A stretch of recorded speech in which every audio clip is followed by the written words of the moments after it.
Great personalities inspire generations through their lives and values. Now, inviting Sajjan Fauzan to present Sajjan Samaj International Third Principal. సర్వ సృష్టికర్త సర్వోన్నతుడైనటువంటి దేవుని పేరుతో ప్రారంభిస్తున్నాను. ముందుగా వేదికను అలంకరించిన పెద్దలకు మరియు నా సోదరిమణులకు దైవం యొక్క శాంతి శుభాలు కురియుగాక. ఈరోజు నేను మాట్లాడబోయే అంశం ఆదర్శ జీవనం. ఆదర్శ జీవనం అంటే ఏమిటి?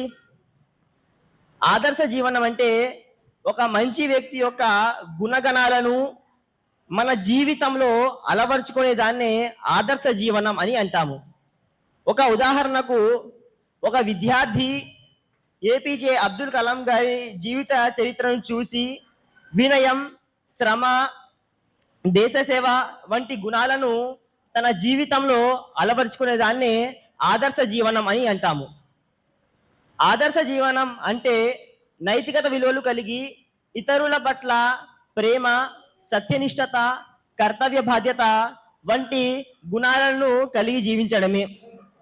కేవలం వ్యక్తిగత విజయం కోసమే కాకుండా సమాజానికి ఉపయోగపడే విధముగా జీవించాలి. సమాజానికి ఉపయోగపడే విధముగా జీవించడం అంటే ఎలాగా అంటే ఉదాహరణకు డాక్టర్ బిఆర్ అంబేద్కర్ గారిని తీసుకుందాం. ఆయన ఒక దళిత కుటుంబంలో జన్మించిన వ్యక్తి. సమాజంలో అగ్రకులం వారు చేసిన దారుణాలను తన జ్ఞానంతో ఎదుర్కొన్న వ్యక్తి అంబేద్కర్. అతని చిన్న వయసులో కనీసం తరగతి గదిలో సమానంగా కూర్చొనిచ్చేవారు కాదు, మరియు మంచినీళ్లను కూడా త్రాగనిచ్చేవారు కాదు. అప్పుడు అంబేద్కర్ గారు ఈ విధంగా అన్నారు, మీరు మంచినీళ్ళనే పంచలేకపోతున్నారు, కానీ ఒకానొక రోజు నేను నా విద్యతో, నా చదువుతో ఈ సమాజానికి జ్ఞానాన్ని పంచుతాను అని చెప్పారు. అలాంటి వ్యక్తి, నేను దళిత కుటుంబంలో జన్మించిన వాడిని, నా వల్ల ఏం జరుగుతుంది, నా వల్ల నేను నా యొక్క వ్యక్తిగత విజయం కోసమే చూసుకుందాం, సమాజం గురించి నాకు ఎందుకు అని అప్పుడు ఆలోచించి ఉంటే అంటరానితనాన్ని కానీ లేదా రాజ్యాంగాన్ని కానీ రచించేవారా? అలాంటి ఆయన్ని మనము ఆదర్శంగా, రోల్ మోడల్గా తీసుకోవాలి. తర్వాత ఆదర్శ జీవన యొక్క ముఖ్య లక్షణాలు 5. మొట్టమొదటిది నైతికత, రెండవది సహనశీలత, మూడవది పరిపూర్ణతకు ప్రయత్నం, నాలుగవది సమాజ సేవ, ఐదవది ప్రేరణాత్మక జీవితం. ముందు నైతికత అంటే ఏమిటో తెలుసుకుందాం. నైతికత అంటే సత్యం, ధర్మం, న్యాయాన్ని పాటిస్తూ జీవించడం. సత్యాన్ని పాటించడం అంటే ఎలాగైతే, ఎవరైతే మన ఋషులు లేదా ప్రవక్తలు ఎల్లప్పుడూ వారు ఏ విధంగానైతే సత్యాన్ని పలికారో ఆ విధంగా మనం సత్యాన్ని పలకాలి. తరువాత మనకు ఏదైతే ధర్మమో దాన్ని ఎల్లప్పుడూ పాటించాలి. తరువాత న్యాయం దగ్గరకు వచ్చేసరికి అందరికీ ఒకే విధమైన న్యాయం కలిగి ఉండాలి. ఎవరి తమ్ముడికైనా, చెల్లికైనా, సోదరునికైనా లేదా తల్లిదండ్రులకైనా కూడా ఒకే విధమైన న్యాయాన్ని కలిగి ఉండాలి. తరువాత సహనశీలత అంటే ప్రతి పరిస్థితిని ఓర్పుగా ఎదుర్కోవాలి. అంటే నేటి ఆధునిక కాలంలో పరీక్షలు ఫెయిల్ అయిపోయినా, ఎవరైనా తిట్టినా డిప్రెషన్లోకి వెళ్ళిపోవడం, లేకపోతే సూసైడ్ చేసేసుకోవడం, ఆత్మహత్య చేసేసుకోవడం, అలాంటి పనులు చేస్తున్నారు. అలాంటి వ్యక్తి రాబోయే తరాలకు ఆదర్శంగా నిలవడు. తరువాత సమాజ సేవ అంటే తన యొక్క స్వార్థాన్ని పక్కన పెట్టి సమాజం కోసం పని చేయాలి.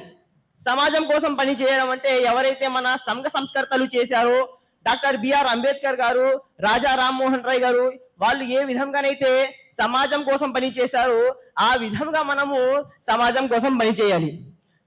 తరువాత పరిపూర్ణతకు ప్రయత్నం అంటే తనలో ఉన్న లోపాలను పక్కన పెట్టి సమాజం కోసం పని చేయాలి.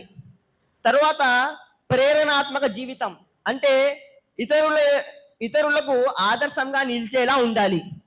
అంటే నేను చెప్పిన ఈ పాయింట్స్ ద్వారా ఎవరైతే ఈ పాయింట్స్ ని ఆచరిస్తారో వాళ్ళు రాబోయే తరాలకు ఆదర్శంగా నిలుస్తారు. తరువాత హ్యూమన్ సైకాలజీ ప్రకారంగా చూసినట్లయితే సోషల్ లెర్నింగ్ థియరీలో ఆల్బర్ట్ బండూరా గారు ఈ విధంగా చెప్పారు. మనుషులు ఇతరులను గమనించడం ద్వారా ప్రవర్తనను నేర్చుకుంటారు. ముఖ్యంగా మహనీయుల వంటి ఆదర్శ పాత్రలను అనుకరిస్తారు. ఇది మోడలింగ్ అనే ప్రక్రియలో భాగం. తరువాత సోషల్ లెర్నింగ్ థియరీలో చూసినట్లయితే మన మెదడులో ఉన్న మిర్రర్ న్యూరాన్ల ప్రభావం వలన మనము ఇతరులను చూడడం ద్వారా మన మనోభావాలు కూడా వాళ్ళను ఆకర్షించుకుంటాయి. ఎలాగంటే ఒక వ్యక్తికి ఎవరొక హీరో యొక్క ఫ్యాన్, అంటే ఎగ్జాంపుల్ ద్వారా పవన్ కళ్యాణ్ ఒక ఫ్యాన్ ఒక వ్యక్తి, అతని యొక్క క్యారెక్టర్ మరియు అతని యొక్క యాటిట్యూడ్ సేమ్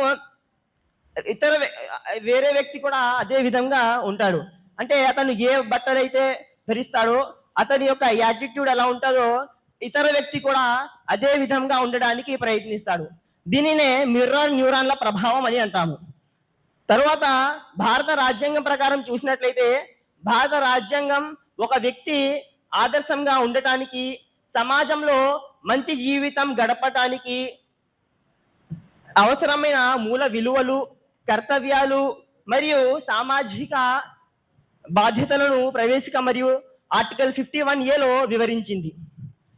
తరువాత ధార్మిక శాస్త్రాల ప్రకారంగా చూసినట్లయితే గీతా శాస్త్రం 3వ అధ్యాయం 21వ శ్లోకంలో యద్యదాచరతి శ్రేష్ఠః తత్తదేవేతరో జనః సయత్ ప్రమాణం కురుతే లోకస్తదనువర్తతే.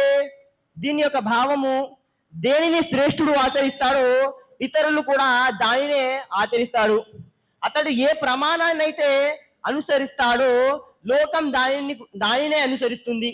మరియు బైబిల్ శాస్త్రం 13వ అధ్యాయం 7వ వాక్యం హెబ్రీయులకు రాసిన పత్రిక, మీకు దేవుని వాక్యము బోధించిన మీ నాయకులను జ్ఞాపకం చేసుకుని వారి విశ్వాసము ఎట్లుందో గమనించి వారి జీవన విధానమును అనుసరించుడి.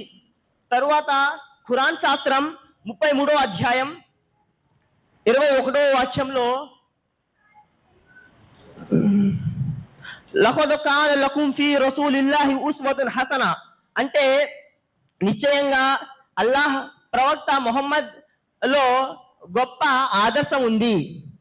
ఇక మనము అంతరాత్మ ద్వారా మరియు మానవ సైకాలజీ, రాజ్యాంగం ద్వారా మరియు ధార్మిక గ్రంథాల ద్వారా మనము చూసాము.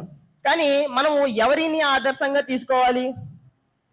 మనం ఎవరిని ఆదర్శంగా తీసుకోవాలంటే ప్రవక్తలు లేదా ఋషుల్లో శ్రీరాములు వారు, లేకపోతే మన యేసుక్రీస్తు వారు, ప్రవక్త మొహమ్మద్ వారు మరియు మోషే వారు, అలాగా చాలా మంది ఋషులు ప్రవక్తలు ఉన్నారు. వాళ్ళని మనము ఆదర్శంగా తీసుకోవాలి. తరువాత సంఘ సంస్కర్తలలో రాజా రామ్మోహన్ రాయ్ గారు, రవీంద్రనాథ్ ఠాగూర్ గారు, స్వామి వివేకానంద గారు, కందుకూరి వీరేశలింగం మొదలైన సంఘ సంస్కర్తలను మనము ఆదర్శంగా తీసుకోవాలి. మహనీయుల ఆదర్శాలను పాటిస్తూ మనము కూడా రాబోయే తరాలకు ఆదర్శంగా ఉండాలని కోరుకుంటూ నా ప్రసంగాన్ని ముగిస్తున్నాను. ప్రపంచ శాంతి వికసించాలి, భారత జాతి వర్ధిల్లాలి. జై హింద్.